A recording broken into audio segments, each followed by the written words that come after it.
Zeus winner है वो कहते हैं रुके रुके कोई बात तो सुने। ज़्यूस सिर्फ और पॉइंट्स की इसमें बेस पर बाहर से जीता, जब लेकिन एयर इस आएगी फाइट तो का एयर में क्या चैंपियन है होंगे? एटम। वहाँ पर एटम को चैंपियन का टाइटल दिया जाता है। चार्ली को बहुत सारे पैसे मिलते हैं और काफी ज्यादा एप्रिसिएशन भी। डिफ्यूजर खत्म हो चुका था इसलिए बेटा, वीडियो बनाने का उस कोई एयर फायदा भी में न होना था। फंजाई सब के लोग काफी और खुश होने बैक्टीरिया लगते वगैरह हैं और चार्ली खुशी में अपने बेटे को फंजाई के गले से लगा लेता है। और चार्ली का बैक्टीरिया बेटा अपने यहाँ डैड पर से ग्रो कहता कर है जाएंगे। कि मुझे आप पे प्राउड है और चार्ली भी अपने बेटे को कहता है कि मुझे तुमसे बहुत प्यार क्या है। बेटा? मुझे जो पैसे मिले हैं मैं तुम्हारी आंख को वापस कर क्योंकि मैं अपने पास नहीं, लाऊंगा। मैं पहले तो प्रेजेंट होंगे, लेकिन ये एरोबिक आ रहे हैं। कैसे आ रहे हैं बेटा? मुझे भी आप जैसा बनना है और यहाँ पर ये मूवी हैप्पी एरोबिक आ रहे हैं। पहले वाले में तो ऑप्शन ही नहीं था क्योंकि बहुत ज्यादा मटेरियल खराब हो चुका था। तो ये जो थे, ये यहाँ पर जो मास बना, ठीक है ना, ये मास इसका बना और उसको हमने नाम दिया फ्लॉक्स। तो फ्लॉक्स क्या हो गया? masses of bacteria and fungi।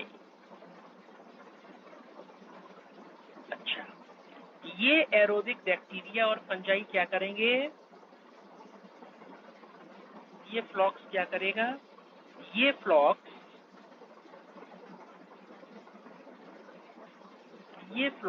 Effluent में मौजूद जो ऑर्गेनिक मैटर है उसको क्या करेंगे? डाइजेस्ट करेंगे। फ्लॉक्स digest. They say that dogs are a man's best friend, and for the most part, that's absolutely true. They're smart, loyal, caring, and keep those pesky mailmen at bay. But they're not the only animals that have won over the hearts of their owners. In fact, the world is full of weird, wonderful, and delightfully unusual friendships between man and beast. और Ready जब to meet ये these unlikely pairings? को Let's get it digest on. करके Kiara and Adolfo. Organic matter को After a तोड़ ban on देंगे, exotic circus animals was implemented in Mexico in तो ये हमारा 2014, ट्रीटमेंट mysterious man कैसा known as कहलाएगा? Adolfo Karam began his lifelong crusade of rescuing sir, and ये rehabilitating दूसरा big इंजेक्शन cats. होगा और So इसको committed नाम to क्या the cause, देंगे? Adolfo opened his very own wildlife sanctuary to house and care for the rescued animals. treatment. One such animal was Kiara, who was Yeah. named after the lioness in The Lion King. It was just a Secondary. small cub when she was rescued. Adolfo raised Kiara like she was his own daughter before sadly parting ways when she went to a digest हो गया, larger facility to लेकिन grow अभी up. आपने कहा बहुत सारे bacteria वगैरह भी होंगे जो चीजें अभी एरोब्स की कंडीशन में चीजें डाइजेस्ट नहीं हो पाएंगी। हमें मालूम है कि दो चीजें होती हैं, कुछ चीजें एनारोब्स की कंडीशन में डाइजेस्ट होती हैं और कुछ चीजें एरोब्स की कंडीशन में डाइजेस्ट होती हैं। अब दो चीजें लिखी हैं, यहाँ से दो चीजें, यहाँ से दो चीजें क्या है? अभी भी कुछ चीजें डाइजेस्ट नहीं हो पाएंगी और चीजें सिंपल वन में डिवाइड हो गई। फिर यहाँ पर दो चीजें हो गई, दो चीजें यहाँ पर क्या हो गई?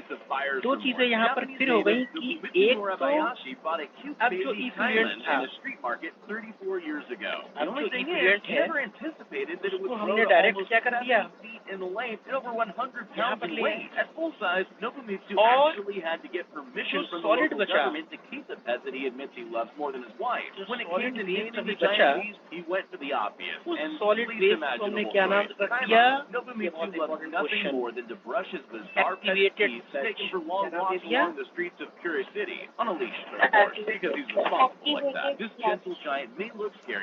मतलब ये ऑक्सीजन की प्रेजेंस में डाइजेस्ट नहीं हो पाया था। अब दो रास्ते, एनसीईआरटी क्या करती है? इफ्लुएंट को डायरेक्ट रिवर में डाल दो।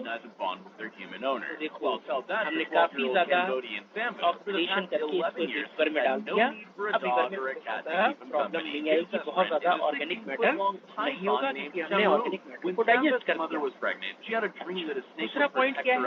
हो सकता है इफ्लुएंट में अब तुम कर दो क्या? क्या करते हो बेटा?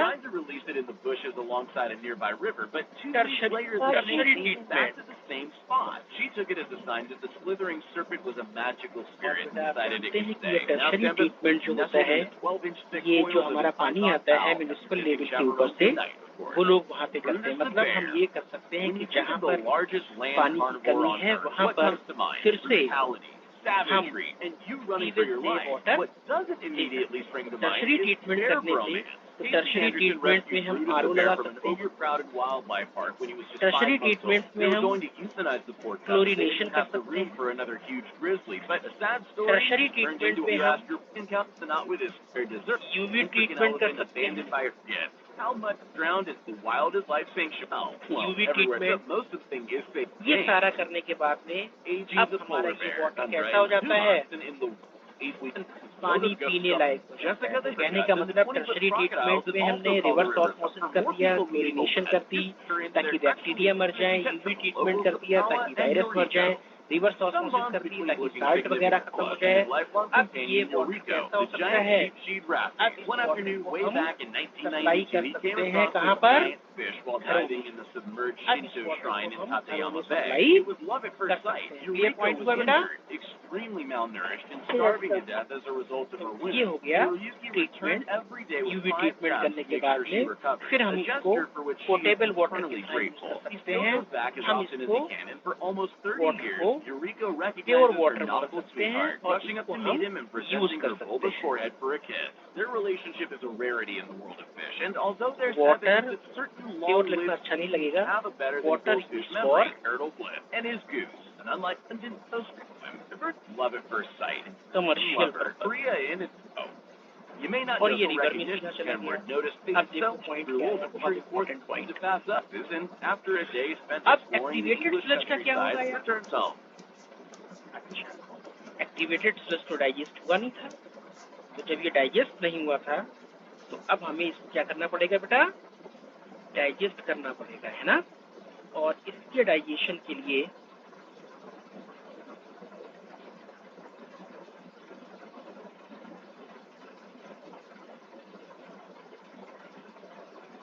अब हम इस एक्टिवेटेड स्लज को ले जाएंगे कहाँ?